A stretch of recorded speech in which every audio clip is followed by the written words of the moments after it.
मैं यहाँ पर हमारे साथ उपस्थित हैं वैशाली मैम। उनका मैं स्वागत करती हूँ। हमारा स्वाध्याय जो शुरू किया था हमने, गौतम बुद्ध और उनका धम्म, तो आज हम आगे कंटिन्यू करेंगे। लेकिन उससे पहले 5 मिनट का ध्यान, फिर हम स्वाध्याय करेंगे। सब सुखासन में बैठ जाएं और अपनी आती हुई और जाती हुई श्वास पर ध्यान दें।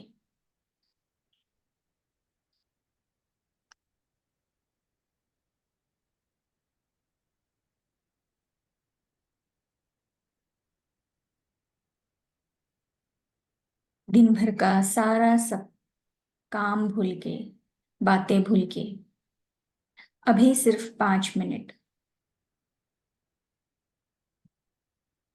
श्वासों पर मन को खाली करना है।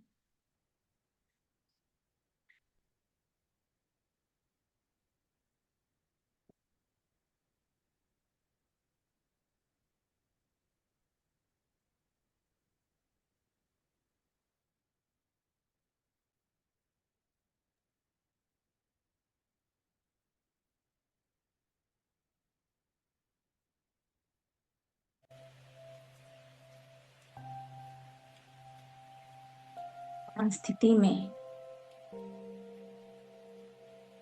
इस क्षण में आना है। आती हुई श्वास, जाती हुई श्वास।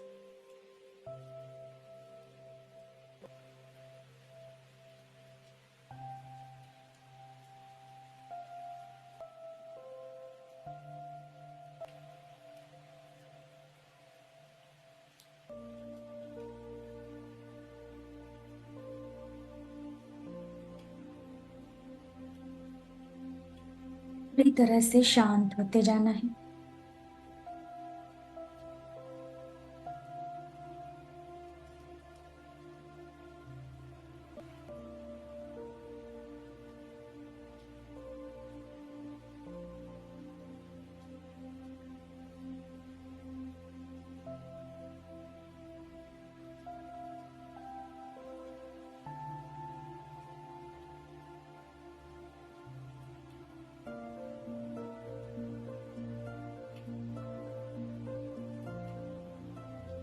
भीतर आती हुई श्वास, बाहर जाती हुई श्वास।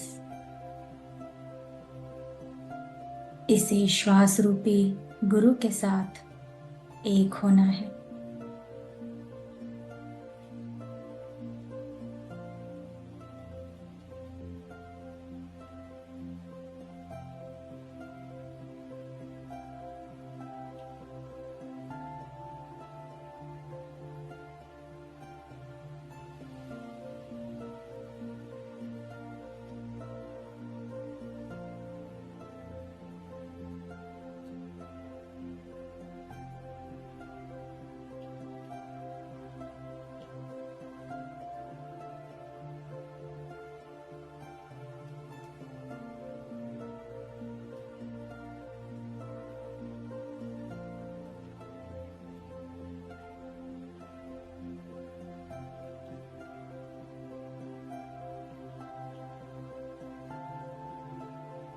जो भी साधक अभी जुड़ रहे हैं, अपना ध्यान अपने श्वासों पर, शांत हो जाएं, स्थिर।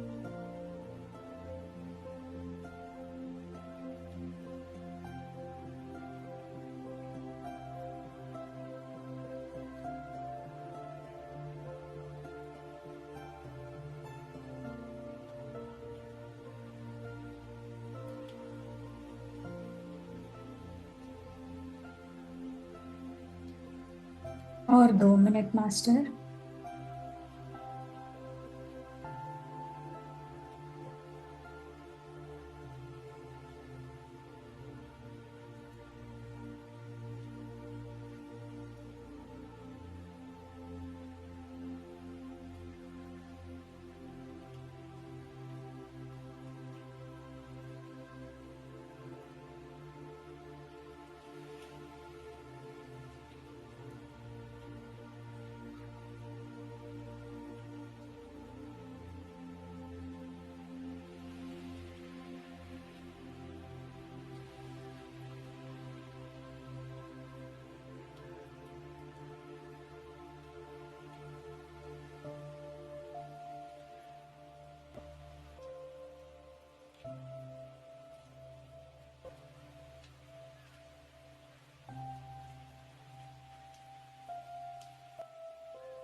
अब हम धीरे धीरे ध्यान से बाहर आएंगे। अपने दोनों हाथों को अपने आंखों पे रखें। 5, 4, 3, 2, 1, 0। एक अच्छी सी मुस्कान के साथ अपनी आंखें खोलें। Thank you master. अब हम स्वाध्याय की ओर आते हैं। Yes Vaishali ma'am.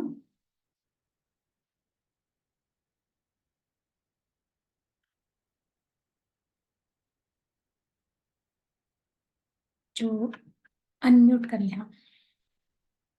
Master possible है तो आपके कैमरा ऑन कर ले। थोड़ा सा अगर हम पिछला थोड़ा सा रिवाइज करके आप थोड़ा सा बता दें कि उनका जन्म और माया जी को स्वप्न में आया, उनका जन्म हुआ।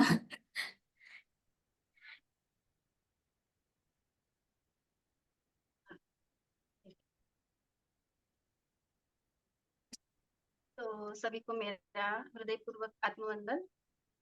पितामह पत्री जी को मेरा हृदय से आत्मवंदन। भगवान गौतम बुद्ध को भी मेरा हृदय से आत्मवंदन।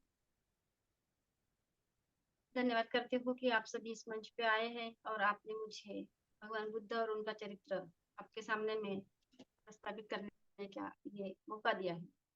हमने अभी तक के देखा है भगवान बुद्ध और उनका धम्म, इनका उनका कुल देखा है कि वो किस कुल से थे।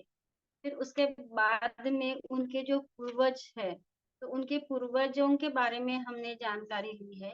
और जो महामाया है, भगवान बुद्ध की माता, तो उनको कैसे सपन में आके उन्होंने पूछा कि मैं अपना आखिरी जन्म इस धरती पे लेना चाहता हूँ, और परमिशन लेके वो आ, उनके कोख में पैदा हुए और वहां से उन्होंने इस धरती पे आए और हमें इतना अच्छा मार्ग दिया। और जो मुनियों ने जो अम, भविष्यवाणी की थी भगवान बुद्ध के बारे में, उनके बारे में हमने जाना। तो कहने का मतलब ये है कि पहले के जमाने में भी भविष्यवाणी होती थी, पंडित रहते थे। अपन अपना जन्म के बारे में बाद में अपन जानते थे अपनी जन्म कुंडली लाइक। तो उस टाइम पे भी वो था और अभी भी है। तो उसके बाद में जैसे भगवान बुद्ध का जन्म हुआ, तो भगवान बुद्ध का जन्म होने के बाद में हम अभी आगे देखेंगे कि उनकी माता की मृत्यु। तो जन्म होने के बाद में भगवान बुद्ध 5 दिन के जब थे, तो इधर भी अभी भी ये प्रथा है कि 5 दिन के बाद में जो नामकरण का, नाम रखने का जो कार्यक्रम होता है, झूले में डालने का, नामकरण रखने का, तो वो भी प्रथा कोई अभी ये नहीं है, नहीं कि ये पुरानी ही थी और जो पीढ़ी परंपरा दर परंपरा चलती आ रही है। तो उस टाइम पे भी वैसा ही था कि उनका नामकरण रखा गया है 5 दिन के बाद में। तो उनका नाम रखा गया था सिद्धार्थ। तो सिद्धार्थ तो उनका नाम रखा गया था, और उनका जो गोत्र था, तो वो गोत्र उनका गौतम था, और उसके वजह से उनको सिद्धार्थ गौतम ऐसा उनको बोलते थे, और उनका नाम पड़ गया फिर सिद्धार्थ गौतम।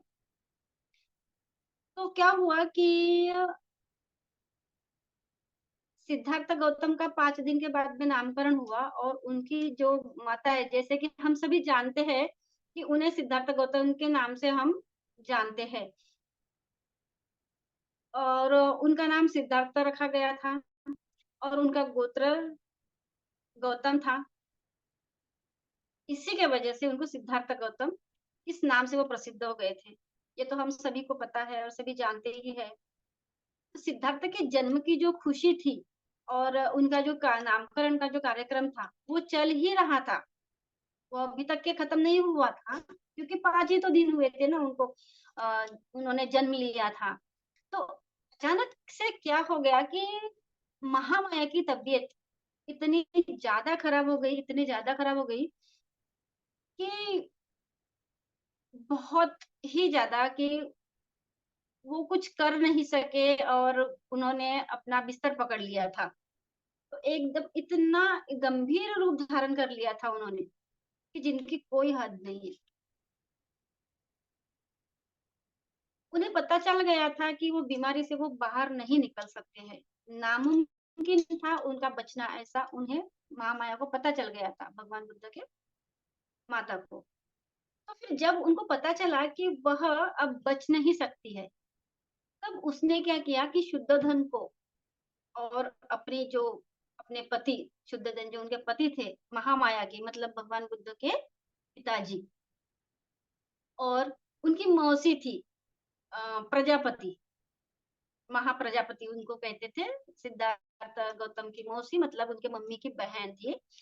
तो उन्होंने अपने जो शयन कक्ष था, उन्होंने अपने पास उनको बुलाया, अपने हस्बैंड को और अपनी बहन को, और उनको बुला के उन्होंने बताया कि अभी मेरे बचने के कोई चांस नहीं है, और उन्होंने प्रजापति मतलब अपनी बहन को अपने बेटे को सौंप दिया।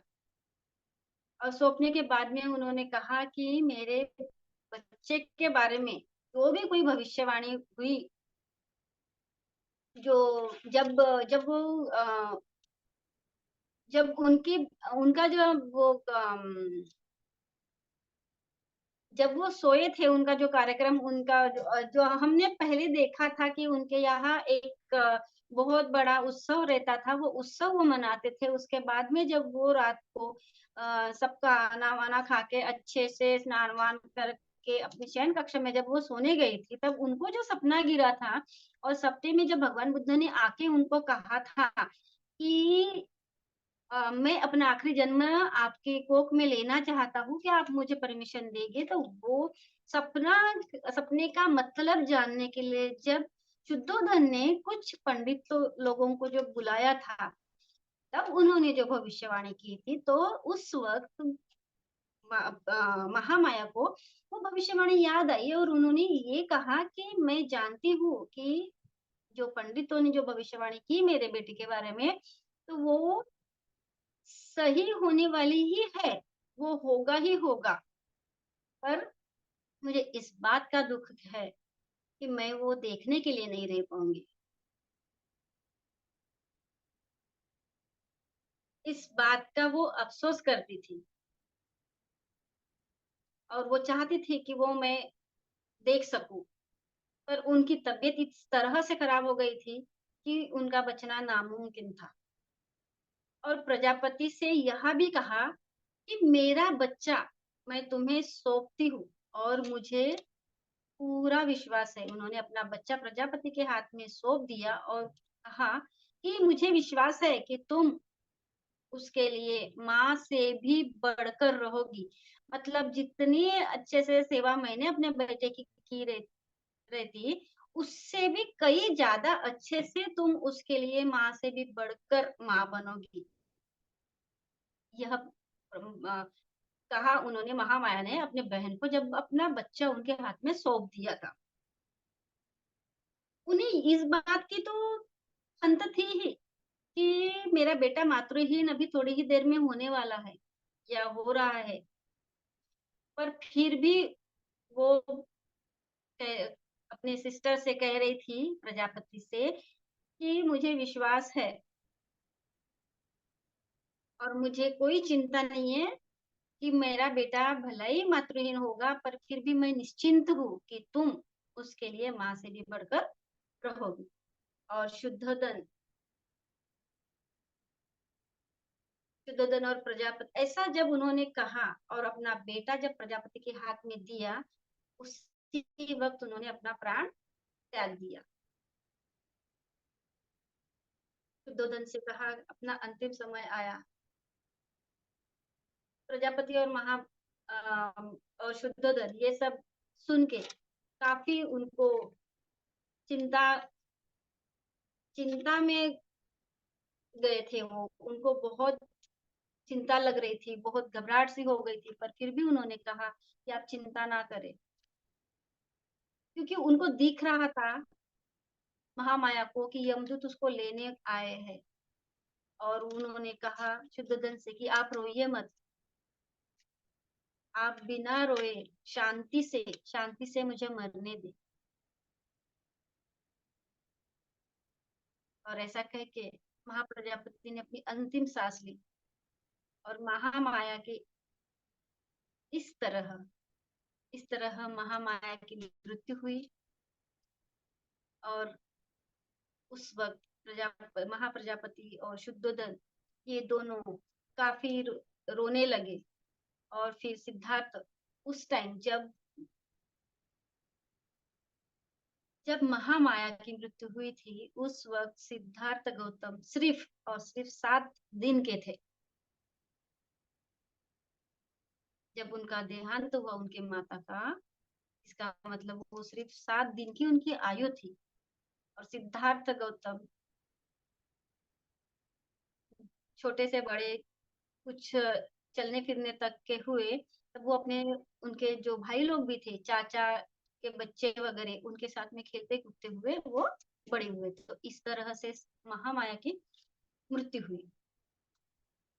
उसके बाद में अपन एक थोड़ा सा उनके बचपन के बारे में जानेंगे कि उनके बचपन में जो थोड़ी सी उन्होंने शिक्षा ली हुई थी उनके बारे में। तो सिद्धार्थ गौतम जब चलने फिरने योग्य जब हुए, तो वहां के जो बुजुर्ग लोग थे, बड़े बुजुर्ग थे, उन्होंने उनको कहा कि अभी वो थोड़ा उसको उनकी जो कुल देवी थी, उनके कुल देवी का नाम है ग्राम देवी अभया।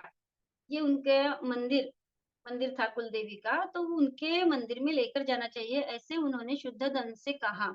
तो शुद्धोधन ने भी उसमें हामी भरी और सिद्धार्थ गौतम को प्रजापति को कहा कि सिद्धार्थ गौतम को तैयार करे और उसको हमें उनके कुल देवी के मंदिर लेके जाना है।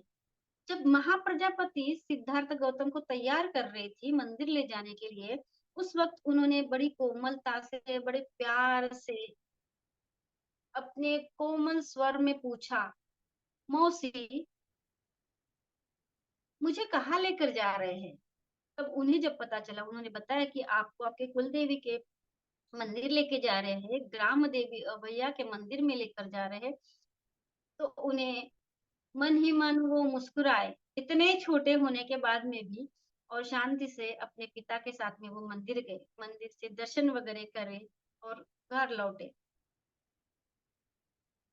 जब सिद्धार्थ गौतम 8 वर्ष के हुए, तब उन्होंने अपनी शिक्षा प्रारंभ की। जब तक वो अपने भाइयों के साथ में खेलते कूदते तक के बड़े हुए, फिर वो जब 8 वर्ष के थे, जब 8 वर्ष के हो गए थे, उस वक्त उन्होंने अपनी शिक्षा को प्रारंभ किया।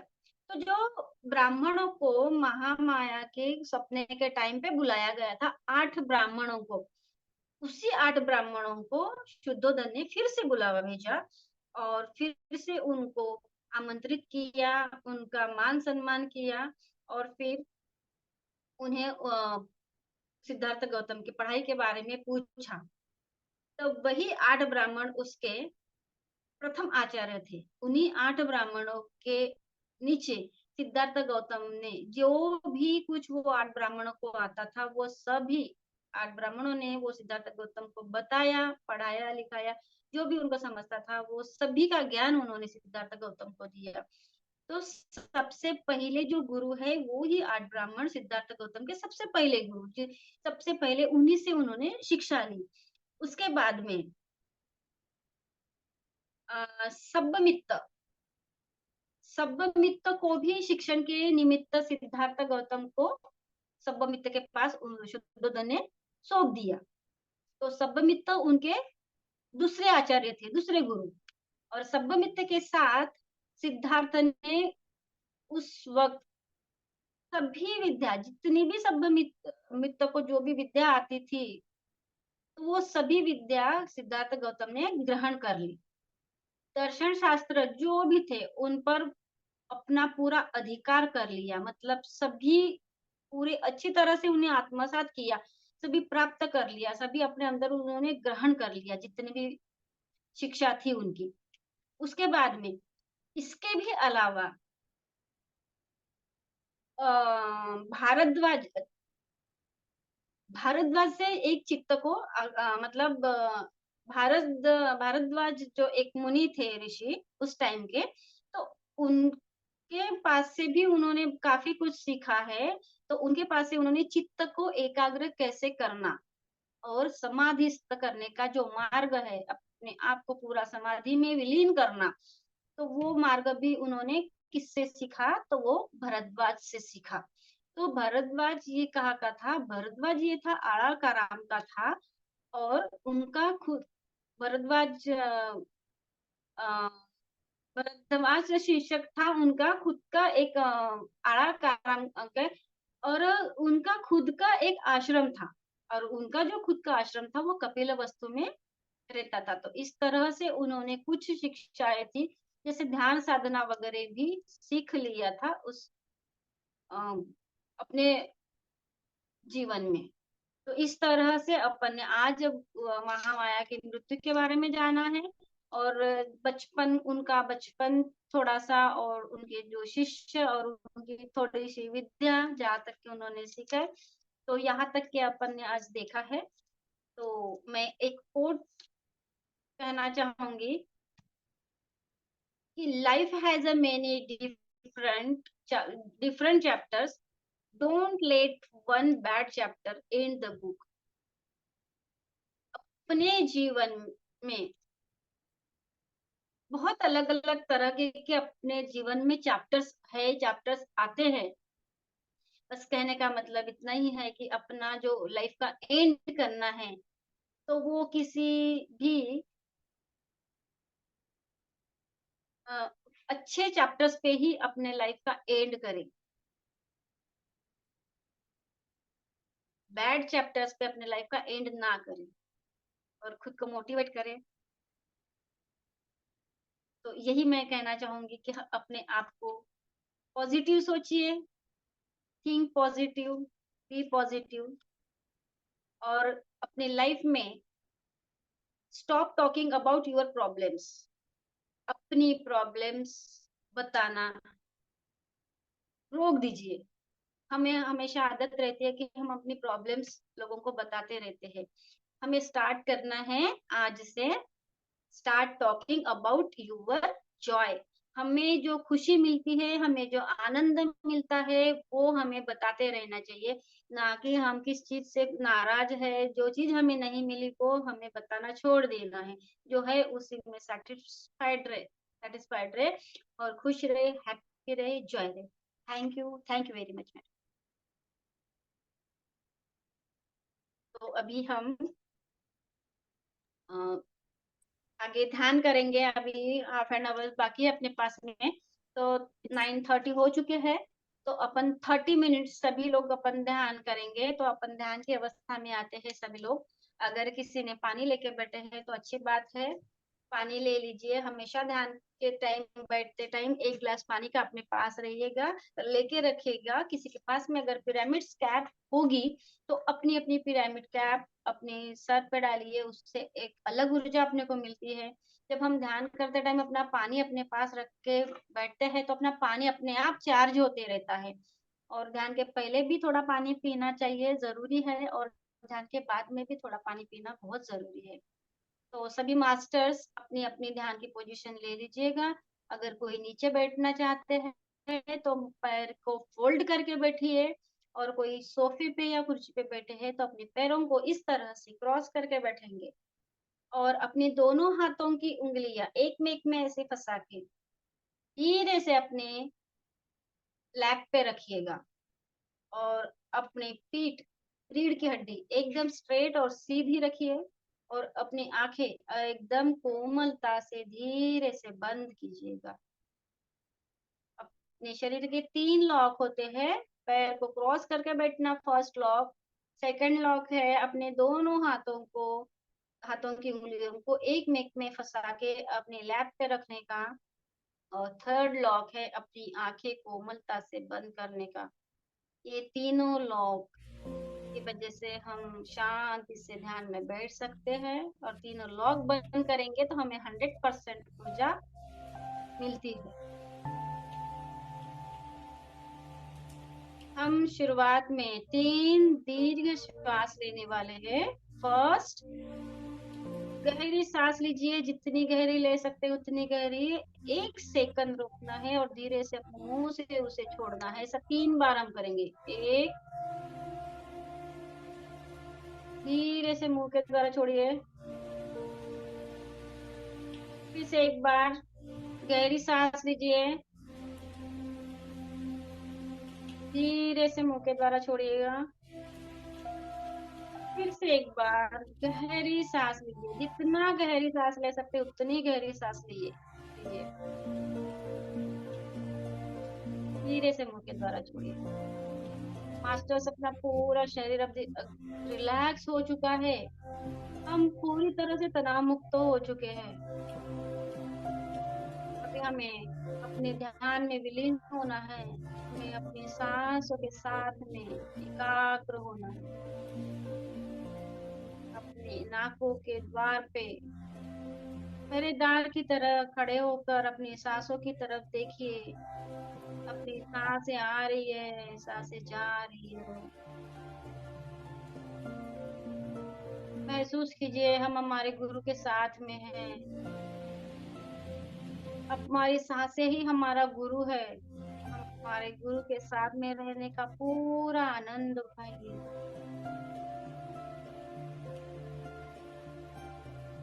अपने आप को शून्य अवस्था में विलीन कर दीजिए मास्टर्स। ना कोई विचार, ना कोई सोच। पूरी अपने विचारों की दिगंगमान को रोक दीजिए।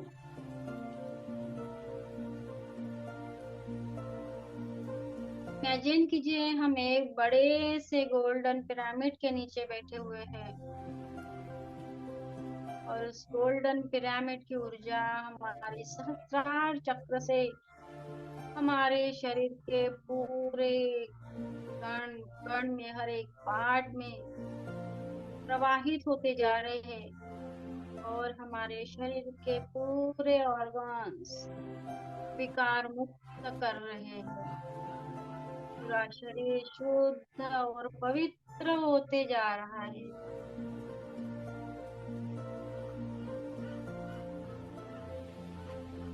ध्यान करने का मतलब ही यही है, कुछ नहीं करना, सिर्फ अपनी सांसों की ओर देखते जाना है। सांसों को ना जोर से लीजिए, ना धीमे लीजिए। जिस गति से आते हैं उस गति से आने दीजिए। जिस गति से जाते हैं उसी गति से जाने दीजिए। बस अपने आप को सांसों में विलीन कर दीजिए।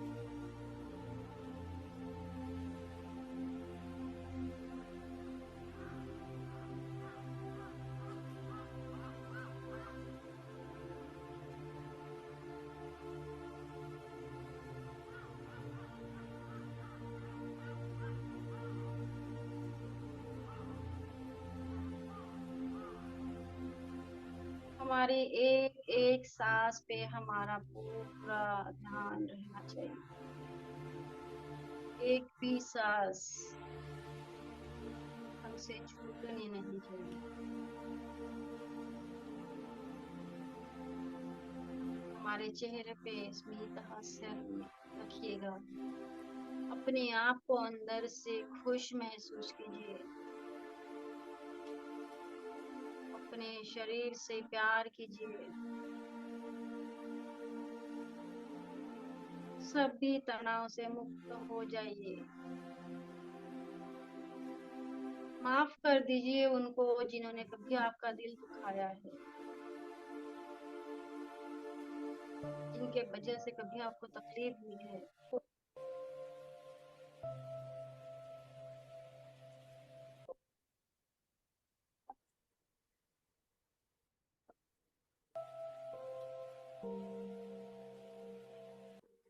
क्षमा मांग लीजिए उनसे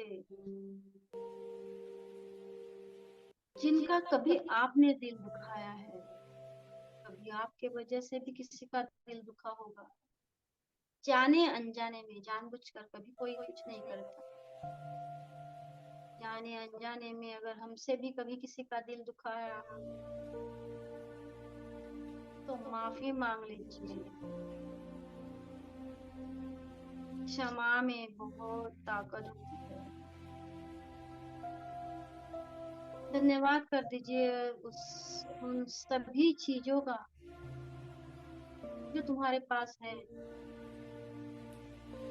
धन्यवाद कीजिए जो चीजों का जो तुम्हारे पास नहीं है। अगर कोई चीज है तो भी तुम्हारे अच्छे के लिए, और कोई चीज नहीं है तो भी कुछ अच्छे के लिए ही।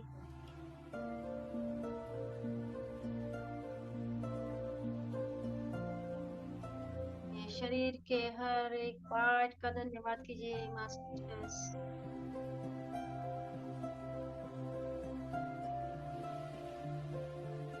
अपने अभी के इस वक्त का धन्यवाद कीजिए।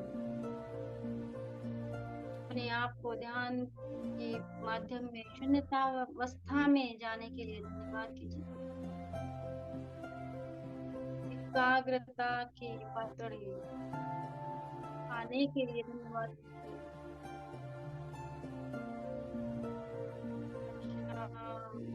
रिलैक्स। ये वक्त मेरा है। एक एक सेकंड अपने लिए महत्वपूर्ण है।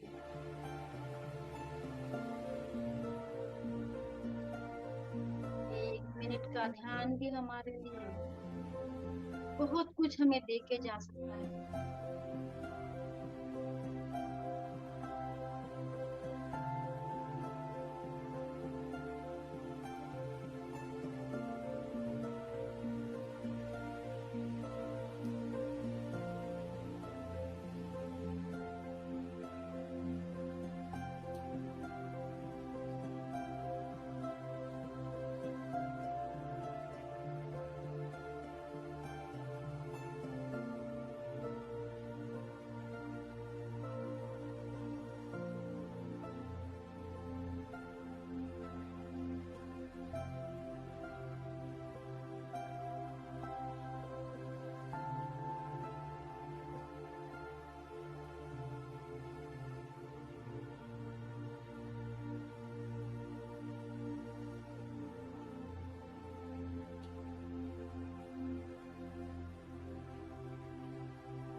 आखिरी 10 मिनट मास्टर्स।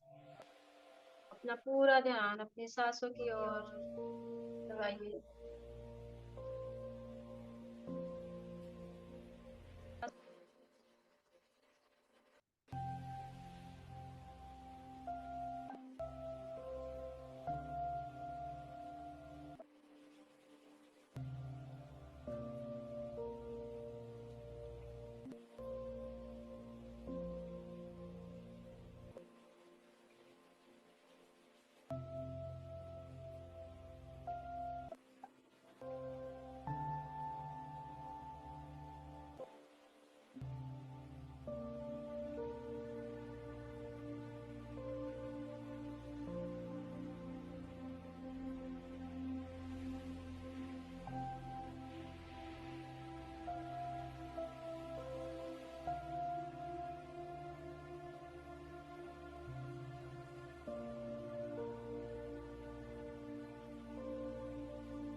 आखिरी 5 मिनट।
आखिरी 3 मिनट मास्टर्स।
आखिरी 1 मिनट।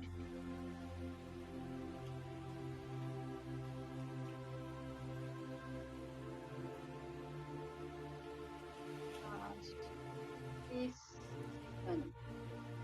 40 सेकंड।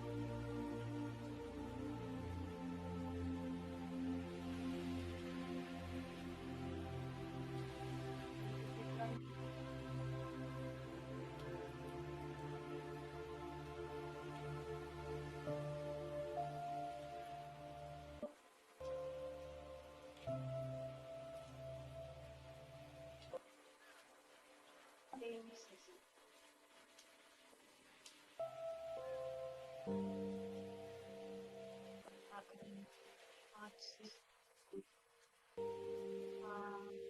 4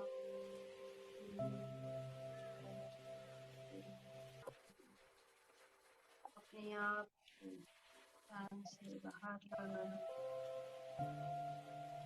अपने शरीर का अनुभव कीजिए मास्टर्स। अपने शरीर की हलचल कीजिए। शरीर को महसूस कीजिए। अपने दोनों हाथ अपनी आंखों पर रखेंगे 5 सेकंड के लिए। 5 4 3 2 1 0। अपने हाथों के अंदर ही अपनी आंखों को धीरे धीरे खोलेंगे और फिर धीरे से अपने दोनों हाथ नीचे करेंगे, खुद को धन्यवाद करते हुए। अपनी आंखें धीरे धीरे खोलेंगे। धन्यवाद मास्टर्स। खुद की पीठ थपथपाइए, खुद को धन्यवाद दीजिए, खुद को आई लव यू बोलिए, खुद से प्यार कीजिए। धन्यवाद। Thank you so much. बहुत ही अच्छा ध्यान, बहुत अच्छे से आपने ज्ञान भी इतने अच्छे तरीके से आज आपने दिया, बहुत बहुत अच्छा। Thank you, thank you so much. मैं मास्टर्स, हम सब मिलकर अप्रिशिएट करते हैं वैशाली मैम का। महाराष्ट्रन है, मराठी ज्यादा बोलते हैं, हिंदी भी उनकी अच्छी है। वर्ड्स में उनको लगता है थोड़ा, लेकिन बहुत ही अच्छा, बहुत ही अच्छे से आपने बताया। Thank you.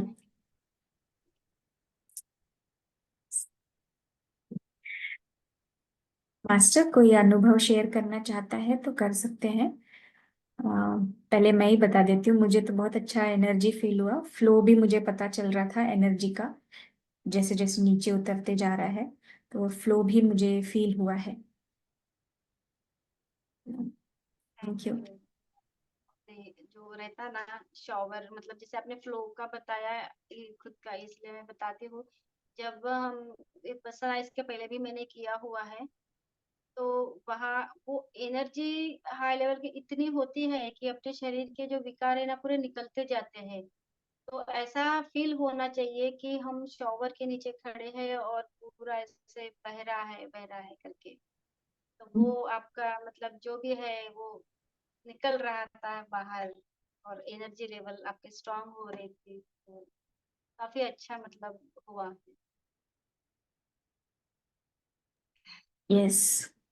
और कोई मास्टर अनुभव शेयर करना चाहते हैं?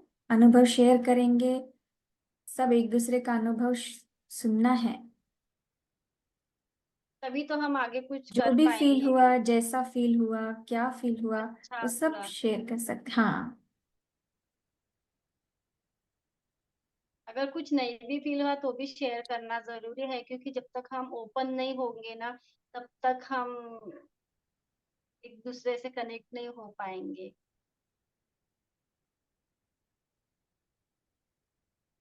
तो शेयरिंग बहुत इम्पोर्टेंट है। हाँ जी। यस वर्षा मैडम, बोलिए। जी मैम, मैं थोड़ा लेट से ज्वाइन हुई थी, बट मैंने पूरा आधे घंटे का मेडिटेशन शुरू हो गया था, तब मैंने आधा घंटा मेडिटेशन किया। मुझे वही सेम कल के जैसा बहुत रिलैक्स फील हो रहा है। कल भी मैं रामेश्वरी मैम से ज्वाइन हुई थी, तो वही सेम बहुत ही अच्छा लग रहा है। Thank you ma'am, gratitude. Thank you ma'am. हम लोग जब अकेले ध्यान करते हैं तो उसकी एक ऊर्जा अलग होती है, और जब हम ग्रुप के साथ में ध्यान करते हैं तो उसका अलग इम्पैक्ट पड़ता है अपनी लाइफ पे। तो जैसे हम कहते हैं ना, हम एक उंगली अपनी होती है, तो एक उंगली से अगर अपन मारने जाओ तो वो कितना जोर से लगेगा, और वही अगर 5 उंगलियों को मिला के अगर एक थप्पड़ लगाए तो वो ताकत। जैसे बचपन में भी हमने एक कहानी सुनी होंगी कि एक लकड़ी को पट से टूट जाती है, और वो पापा अपने बेटे को बोलते 3-4 लकड़ियां लेके आओ, और उसका बांध देते हैं एक बंच, और फिर उसको बोलते कि उसको तोड़ो। तो ये एक अपना ऐसा ही है, ये जूम सेशन पत्री जी ने अपने को इतना अच्छा मौका दिया है हमें ओपन अप होने का, और हमें एक में के साथ जुड़ने का। तो हमें ना पूरी तरह से इसका लाभ उठाना ही चाहिए। सो जो भी यहाँ ग्रुप में है, मैं दिल से उन सभी का अप्रिशिएशन करना चाहूंगी। धन्यवाद धन्यवाद धन्यवाद।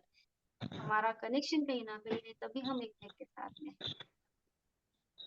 Thank you, thank you Varsha ji for sharing, thank you so much. आप सामने आए, आपने अनुभव शेयर किया, thank you. Thank you ma'am, thank you. Thank you. Chanchal ji आप देर से जुड़े। खत्म हो चुका आप तो ऑलमोस्ट सेशन। आप यूट्यूब से सुन लीजिए वापस, ग्रुप में शेयर हो जाएगा, यूट्यूब लिंक शेयर शेयर कर देंगे हम। ठीक है। Thank you, thank you Vaishali ma'am हमारे साथ जुड़े, थैंक यू सो मच। हम सेशन को एंड करें? Yes ma'am. मास्टर्स, कल मिलेंगे हम लोग।